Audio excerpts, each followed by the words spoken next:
When you look, by the way, you're a Vegas guy. You've lived out in Vegas at least long enough to be a Vegas guy. Do you buy into at all the idea that one of the reasons the Raiders are having the problems they are? I think you can toss certainly the John Gruden thing off on the side.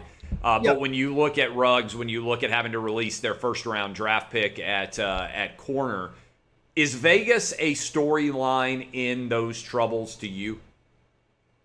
I don't think so. I think it gets a little bit overblown. And the reason for that is I'll get to in a second. As far as Damon Arnett, I mean, this guy had a checkered past to begin with. I mean, he didn't even play his final year at Ohio State when he was kicked off the team there. So I don't think any of this should really surprise people that he's had problems getting his head on straight and being able to live up to that first round potential, or what they thought was the case when Mike Mayock and John Gruden drafted him a lot higher than anybody anticipated. The Ruggs situation for me is a little bit different. I mean, I think this is poor judgment, and obviously don't condone what he did, that a young woman lost her life.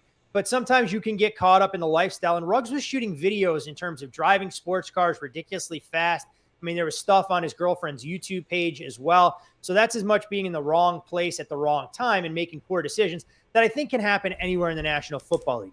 Now, are there some ancillary influences in Vegas that are easier to get sucked into than you're going to see everywhere else in the league in terms of Green Bay or Jacksonville? No doubt about it. But I also think it's the organization, and specifically in the locker room, where you need a little bit more leadership. You have to rein guys in. And NFL players have a lot more free time to get themselves into trouble, honestly, than what you see in other pro sports.